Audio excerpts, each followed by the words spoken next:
"Stabilize those inertial dampeners," Captain Rice ordered, her voice steady despite the chaos erupting across the bridge. "And someone get me a status report on the Fold space drive." Chief Engineer Rodriguez's face appeared on the main view screen, sweat beading on his forehead as emergency systems whined in the background. "Captain, the drive's quantum matrix is completely realigned. It's like we passed through some kind of dimensional filter. These readings, I've never seen anything like this." The alien vessels maintained their distance, their crystalline hulls refracting starlight in hypnotic patterns. Lieutenant Commander Jackson studied the tactical display with growing concern. "They formed a containment pattern around us," she reported. "Not aggressive, but definitely designed to limit our movement options." Captain Rice nodded, brushing a strand of dark hair from her face. "Thoughts on their technological capabilities?" "Off the charts," Jackson replied. "Their propulsion leaves no energy wake we can detect. And those hulls, they appear to be grown rather than constructed, suggesting bioengineering capabilities far beyond our own." Dr. Chen approached the captain's chair, tablet in hand. "Elena, I've analyzed the radiation patterns of the nearest stars. If these readings are correct, we're not just lost. We're in another galaxy entirely. The quantum signature of matter itself is subtly different here." A stunned silence fell across the bridge. 320 souls, further from home than any human had ever traveled, perhaps further than any human could ever return from. "Open a channel," Captain Rice decided. "All frequencies, universal greeting protocol." Communications Officer Patel's fingers danced across his console. "Channel open. Captain. Transmitting first contact package." Aboard the Harmonious Dialogue Ambassador Xyloth observed the human vessel with all four of their eyes, while neural tendrils processed unprecedented volumes of data. The ship's design confounded all Concordat classification systems, its hull bore reinforcement patterns suggesting military function, yet its energy configuration indicated scientific instrumentation of remarkable sensitivity. "They're transmitting," announced First Sentinel Krez, the VAC security officer assigned to the diplomatic mission. "Mathematical sequences, atomic structure diagrams, basic linguistic constructs, standard initiatory communication," Xyloth acknowledged. Yet their method of arrival suggests technology far beyond such primitive outreach. The ambassador's aide, a young Phelan named Lysria, whose crystalline form shimmered with nervous energy, offered another perspective. "Perhaps the technological disparity is deliberate misdirection." "No." Xyloth's thoughts rippled through the ship's telepathic network. "I sense confusion, disorientation. They are as surprised by their arrival as we are." The Concordat's first contact protocols were clear, established over millennia of encountering new species, yet none of those protocols accounted for a species appearing suddenly with technology that shouldn't exist, in a region of space that should have been impossible to reach.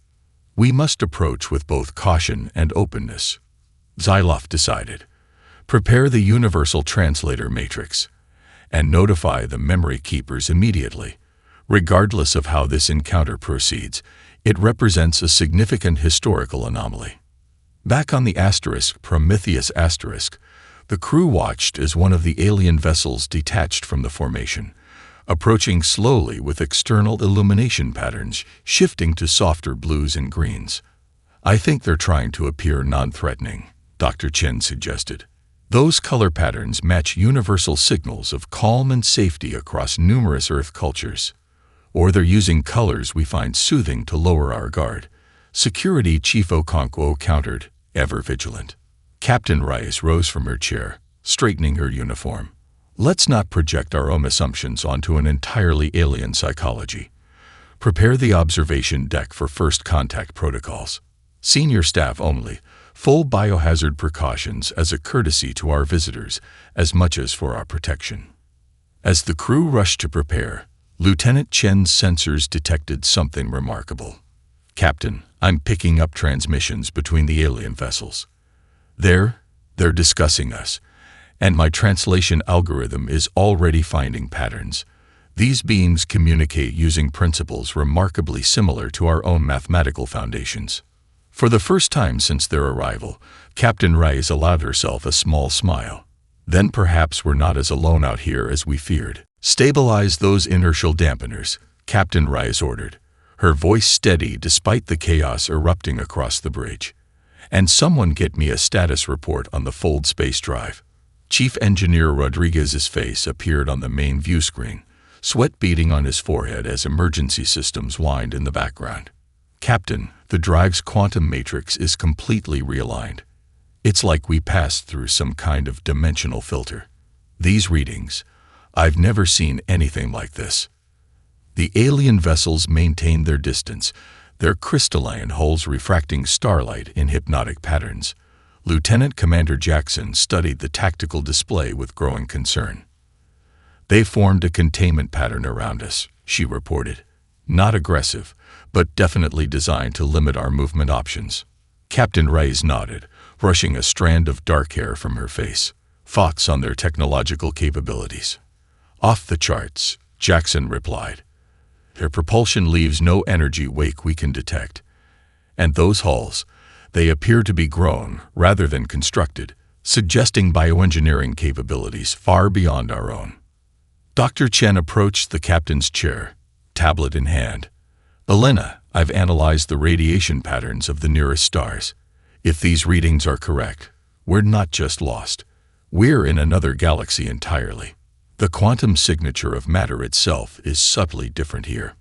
A stunned silence fell across the bridge.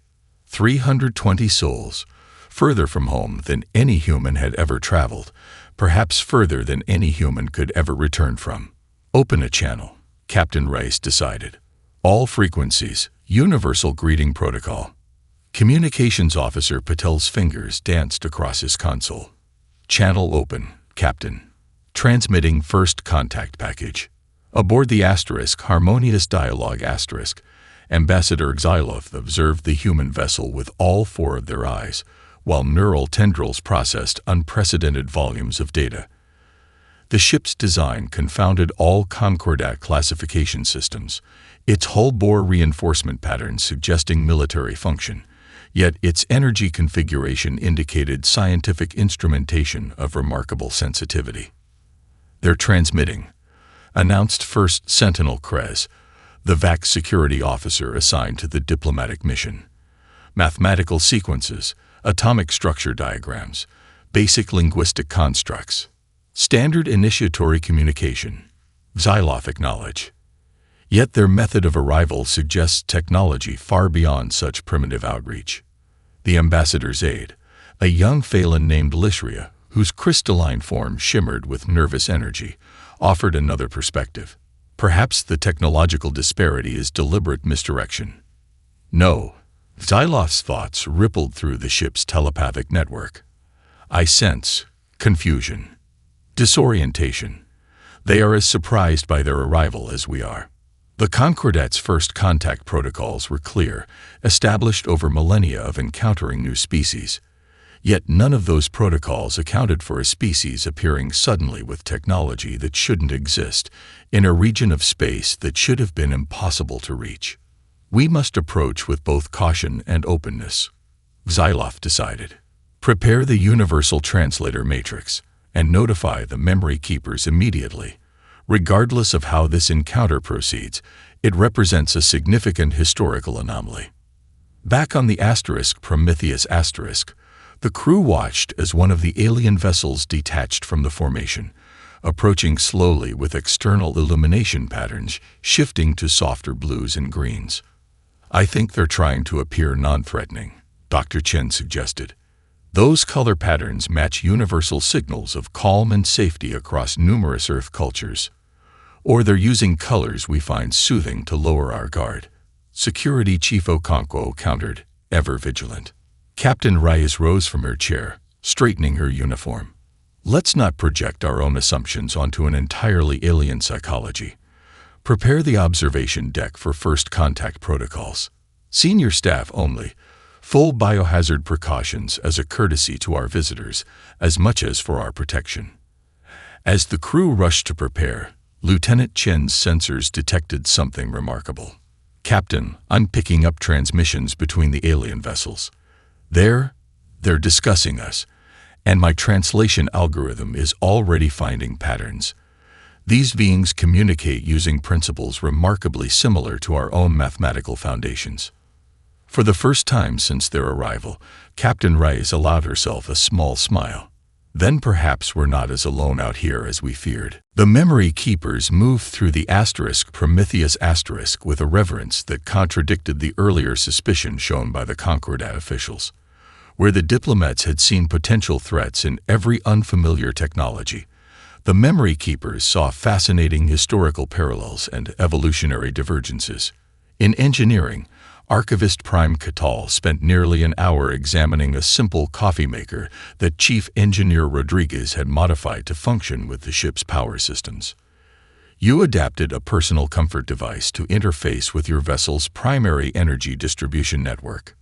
Cal asked, robes shifting from deep purple to curious amber. Rodriguez shrugged.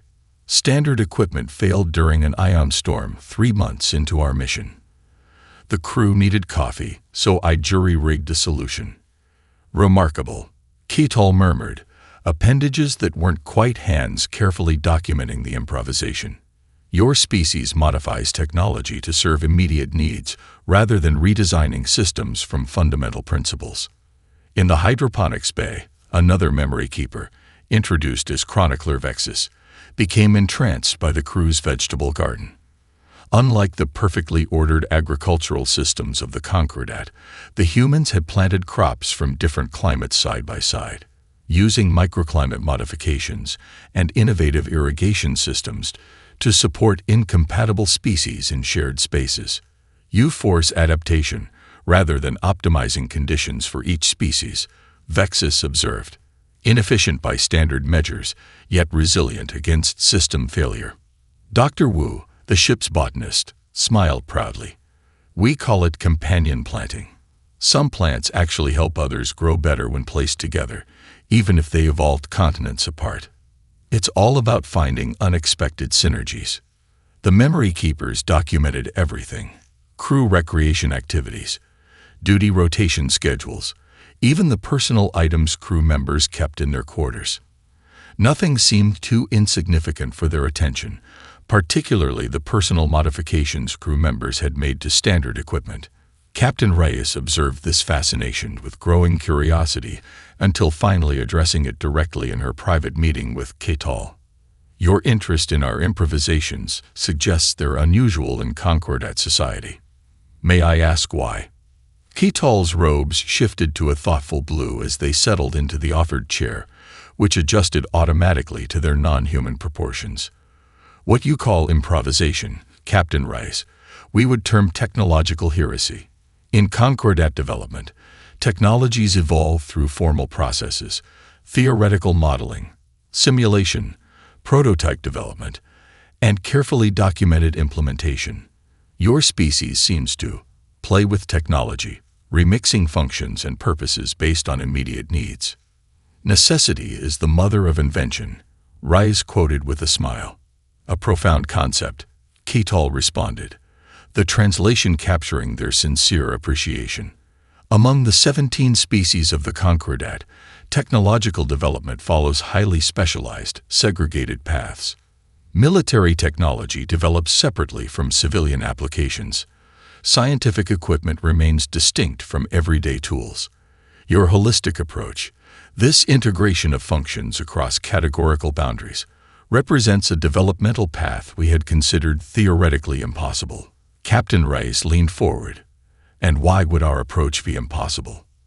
Ketal's form seemed to condense slightly, becoming more defined beneath the flowing robes. Because it requires a specific cognitive framework predicted in progenitor texts, but never before observed in a living species, simultaneous comfort with both structure and chaos, with both tradition and innovation. Most intelligent species strongly favor one cognitive mode over the other. The conversation paused as Ketal activated a small device that projected a three-dimensional image, a double helix structure that wasn't quite DNA. annotated with symbols Captain Reyes couldn't decipher. The most ancient archives speak of beings the progenitors called integrators, species capable of what your Dr. Chen termed lateral thinking across domains. Beings who could adapt technology designed for one purpose to serve entirely different functions, who could synthesize cultural elements from disparate sources, who maintained both individual identity and group cohesion. Captain Rice studied the projection. And you believe humans might be these integrators? The evidence is compelling, Catal replied. Your fold space drive alone suggests as much. The technology operates on principles documented in ruins predating the Concordat itself, principles we understood theoretically but could never successfully implement due to the cognitive frameworks required. The archivist's robes rippled with colors that the translator couldn't adequately interpret. Captain Rice, the memory keepers have preserved the collected knowledge of 17 species for over 40 millennia. We have documented the rise and fall of civilizations, the gradual exploration of our galaxy, the careful development of technologies.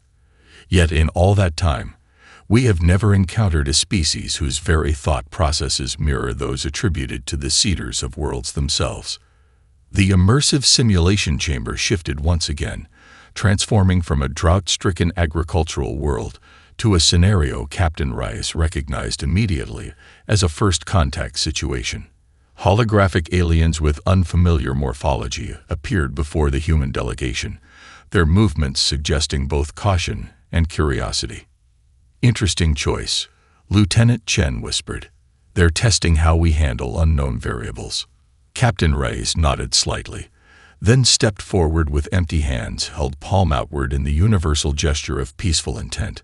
Rather than immediately activating the standard first contact protocols that Concordat observers clearly expected, she studied the holographic beings' body language and interactions with each other. Their communication includes both vocalizations and chromatic skin changes, she noted quietly to her team. Dr. Abrams, thoughts? The anthropologist analyzed the patterns quickly. Hierarchical social structure, but with distributed decision-making. The color patterns suggest emotional states shared across the group. Instead of deploying translation algorithms, Captain Rice began with simple mimicry of the being's movements and color-based emotional signals, establishing a foundation of mutual observation before attempting linguistic exchange. The approach was unorthodox by Concordat standards. Their protocols demanded immediate categorization and application of predetermined contact procedures. From the observation gallery, the council members watched with varying reactions. The insectoid Antolian's antennae vibrated with what appeared to be disapproval, while the crystalline Phelan representatives leaned forward with evident fascination. They adapt the approach to the specific context rather than following predetermined patterns, observed Counselor Lysria, her crystalline form refracting light in excited patterns. Each response builds upon observations rather than protocol. High Commander Tiskver clicked dismissively. Inefficient, potentially dangerous. Standardized protocols exist for logical necessity. Ambassador Xylith, serving as cultural interpreter for the Council, offered another perspective. Perhaps for species with unified development paths, standardization represents optimal efficiency. But for a species that evolved through competitive diversity, adaptability itself becomes the optimal strategy. The simulation evolved into a crisis scenario. The holographic alien showing signs of internal conflict that threatened the contact situation. Standard Concordat protocols would have mandated withdrawal until the indigenous society resolved its internal dispute. Captain Rias instead identified the factional interests and facilitated communication between opposing groups, drawing on Earth's long history of multilateral diplomacy. When the simulation concluded, the Chamber of Assessment fell silent. The human approach had produced successful outcomes in every scenario, but through methods that often contradicted established Concordat wisdom. Council Elder Morveth, whose gaseous form swirled within a containment field, finally broke the silence. These humans achieve success through methodologies our simulations would classify as suboptimal. Yet their results exceed predicted outcomes by significant margins. They perceive patterns we do not, added Archivist Prime Catal, who had joined the council session as technical advisor. Their evolutionary history, developing on a world with dramatic climate variations, diverse ecosystems, and competing civilizations, produced cognitive frameworks fundamentally different from species that evolved in more stable environments. Meanwhile, aboard the Prometheus *, the engineering team made unexpected progress with the Fold space drive. Chief Engineer Rodriguez had assembled an unlikely collaboration. Memory keeper technicians providing theoretical knowledge of ancient principles, Lieutenant Park applying quantum mathematics that constituted her specialty, and Ensign Okafor contributing insights from his childhood experiences in traditional Nigerian metallurgy. The crystalline lattice structure needs flexibility, not perfect alignment, Okafor explained, adjusting the molecular arrangement. Like how our ancestors forged swords, the metal needs to bend before it breaks. This insight, applying principles from pre-industrial craftsmanship to cutting-edge quantum technology, produced a breakthrough that the memory keeper scientists documented with reverent attention. The Fold space drive's quantum matrix began to stabilize, not through perfect calibration, but through controlled imperfection that allowed for adaptive response to spatial distortions. Back in the council chamber, Captain Rice faced increasingly philosophical questioning. Your species simultaneously maintains contradictory capabilities, noted the VAX representative, voice tinged with suspicion. You build weapons yet prioritize peace. You establish hierarchical command structures yet encourage individual initiative. You create technological standards yet constantly modify them through improvisation. How can such contradictions produce functional social structures? The central testing chamber of Concordat Station hummed with anticipation as the final challenge began. The VAX representatives had saved their most difficult test for last: integration with Concordat biological systems, a field where human technology lagged significantly behind their hosts. Impossible, Lieutenant Commander Jackson whispered to Dr. Chen. Their neural interfaces rely on evolved telepathic capabilities that humans simply don't possess. The test specification appeared on the holographic display. Establish communication with the station's semi-sentient environmental system, a bioengineered network that regulated atmosphere, temperature, and energy distribution through organic computing nodes. Fleet Admiral Kach of the Vax Imperium observed with barely concealed satisfaction. This challenge cannot be overcome through improvisation. It requires specific evolutionary traits absent in your species. Captain Rice studied the specifications carefully, then turned to her team. Dr. Chen, what do we have that might interface with organic computing systems? Nothing designed for that purpose, Chen admitted. But her eyes lit up with sudden inspiration. Captain, remember the neural imaging system we use in medical?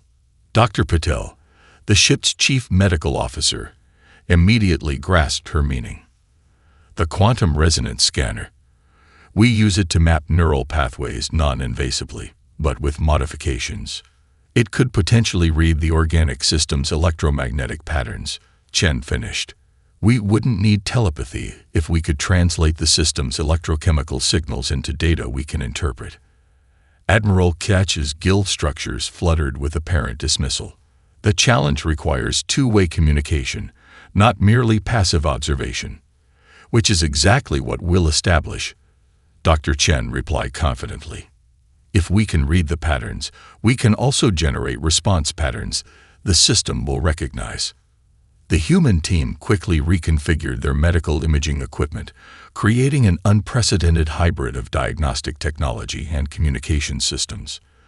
Dr. Patel's expertise in neurological function combined with Lieutenant Park's quantum mathematics to create algorithms that identified patterns in the organic computer's biochemical activity. Within the observation chamber, the council members watched with increasing interest as the humans pursued an approach none had anticipated. They're treating the station's systems as another life form to communicate with, not as technology to control, observed Archivist Prime Catal. A fundamentally different conceptual approach. Hour after hour, the human team refined their system, creating increasingly sophisticated translation matrices. Where Concordat engineers would have approached the problem through direct neural linkage, the humans created an external interface that required no biological modification whatsoever. It's like learning a new language, Dr. Abrams explained as she helped identify communication patterns. We're establishing a common reference framework first, then building vocabulary.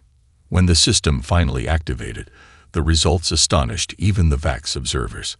The holographic display showed a three-dimensional representation of the station's biological processes, nutrient flows, energy distribution, waste processing, all translated into visual patterns humans could intuitively understand.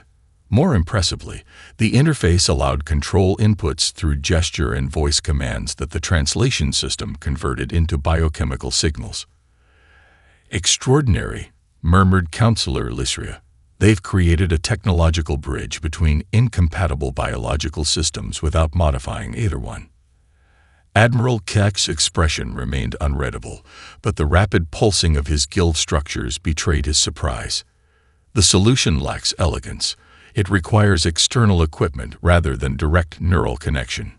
Yet it achieves the required functionality while remaining accessible to any species, regardless of their neural structure, countered Ambassador Tyloth. There is wisdom in this approach. The final results were tallied and presented to the Council. The human delegation had passed every challenge, though often through methods that defied classification within Concordat technological paradigms. High Speaker Morvath's gaseous form swirled contemplatively. "We must acknowledge that these humans represent something unprecedented in our experience. Their adaptability allows them to achieve complex tasks without the specialized evolutionary advantages our member species possess." Admiral Ketch wasn't ready to concede. This very unpredictability makes them potentially dangerous. A species that can improvise weapons from peaceful technology, that can adapt offensive systems from defensive ones. How can such beings be trusted? Captain Reyes stepped forward, addressing the concern directly. "Admiral, with respect, that perspective assumes that adaptation itself represents a threat. On Earth, we've learned that rigid systems are vulnerable precisely because they cannot adapt to unforeseen challenges. Our history has taught us that survival often depends on finding new solutions when established methods fail." The restricted archive section glowed with soft amber light, illuminating ancient artifacts displayed in preservation fields. Dr. Takahashi moved from display to display with growing excitement, his tablet filled with comparative analyses between the progenitor symbols and Earth's oldest writing systems. "Look at this structural progression," he explained to Kital, highlighting a series of symbols carved into what appeared to be fossilized wood. "The pattern evolution mirrors Proto-Semitic script development, starting with pictographic representations that gradually become more abstract and phonetic." Kital's robes shifted to deep indigo, a color the humans had learned indicated intense intellectual focus. "And you've identified similar progression patterns in Earth's earliest writing systems. Across multiple unconnected ancient civilizations," Dr. Takahashi confirmed. "Sumerian cuneiform, Egyptian hieroglyphs, and Chinese oracle bone script all show these same mathematical relationships in their symbolic evolution, despite developing independently on different continents." The xenolinguist pulled up three-dimensional reconstructions of Earth cave paintings dated to 35,000 BCE, showing geometric patterns alongside animal figures. Beside them, he displayed progenitor inscriptions estimated to be over 120,000 standard years old. "The similarities extend beyond written language," he continued. "These recurring geometric patterns appear in our most ancient art forms, particularly the golden ratio and Fibonacci sequences. They appear in progenitor art as well, but with a critical difference. The mathematical relationships are more complex," Kital observed, appendages tracing the intricate patterns in the air. "As if your patterns represent a simplified subset of a more elaborate system." Dr. Takahashi nodded enthusiastically. "Exactly. It's like finding a dialect of a language you thought extinct, different enough to be distinct, but sharing fundamental structural principles that couldn't arise through random convergent evolution. The implications hung in the air between them. The possibility that humanity represented not just another intelligent species, but potentially descendants or relatives of the mysterious progenitors who had seeded the galaxy with life before vanishing from historical record. Meanwhile, in the medical research section, Dr. Chen worked alongside Mirakai neurologists, comparing human brain structure with fragmentary progenitor biological records. The differences were substantial. Human brains were far less complex than the progenitor neural structures, but the organizational principles showed remarkable similarities. Your neural architecture emphasizes connectivity between specialized regions, noted specialist Talora, the lead Mirakai researcher. Most concordat species evolved toward neural specialization with minimal cross-regional interaction. This architectural difference may explain your species' cognitive flexibility.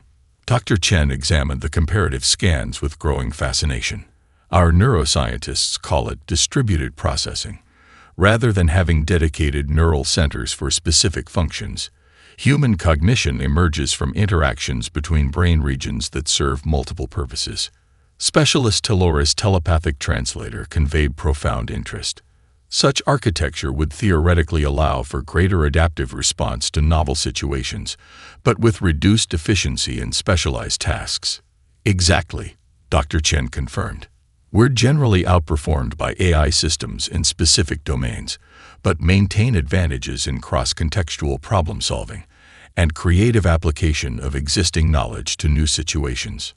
The most extraordinary discovery came when Captain Reyes joined Ketal for a private viewing of the sealed progenitor archive, a mysterious crystalline structure that had resisted all concordat attempts at access for millennia.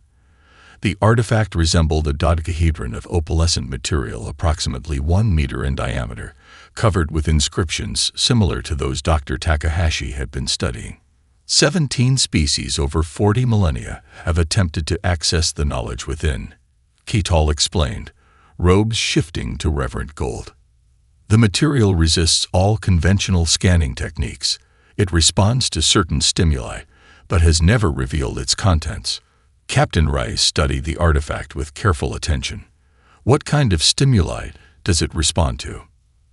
Primarily neural patterns, Ketal replied. It generates weak electromagnetic fields when exposed to certain types of brain activity, particularly patterns associated with intuitive problem-solving rather than logical sequential processing. Without warning, the artifact pulsed with soft blue light as Captain Rice approached it, a response stronger than any previously recorded. The observation chamber's instruments registered unprecedented activity within the crystalline structure. Remarkable, Ketal whispered, appendages trembling slightly. The artifacts have never responded to passive observation before. Captain Reyes stepped back, equally surprised. I wasn't attempting to interact with it. Perhaps that's precisely why it responded, Ketal suggested. The oldest texts speak of progenitor technology that responded to intuitive cognition rather than deliberate intent. Systems designed to interface with minds that process information holistically rather than sequentially. The Grand Assembly chamber fell silent as the High Speaker concluded the formal pronouncement. The designation of humanity as a marked species echoed through the vast space, its significance apparent in the reactions of the assembled representatives. Some displays conveyed clear approval. The crystalline phalons shimmered with harmonious light patterns, while the gaseous vorathi swirled in complex formations, suggesting intellectual excitement. Others, particularly the militaristic Vax contingent, maintained rigid postures that the human delegation had learned to interpret as disapproval or caution.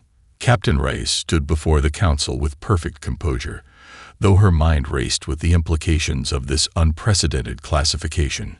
Dr. Abrams had briefed her on its significance. No species had ever been granted such status without centuries of evaluation and integration. We accept this designation with humility and gratitude, she responded, her voice carrying through the chamber. Humanity comes to the Concordat not seeking dominance but partnership. Our differences need not divide us. They can strengthen us all through the unique perspectives they provide. Ambassador Xyloff stepped forward, all four eyes focused on the human captain.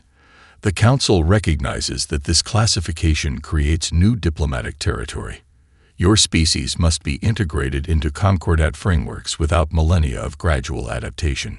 Therefore, we propose a mutual exchange protocol designed to accelerate understanding between our civilizations. The terms of the agreement appeared on holographic displays throughout the chamber. Technical assistance repairing the Prometheus and establishing communication with Earth in exchange for access to human theoretical approaches and problem-solving methodologies. Most significantly, the proposal included cultural and knowledge exchange between Earth and the Concordat worlds.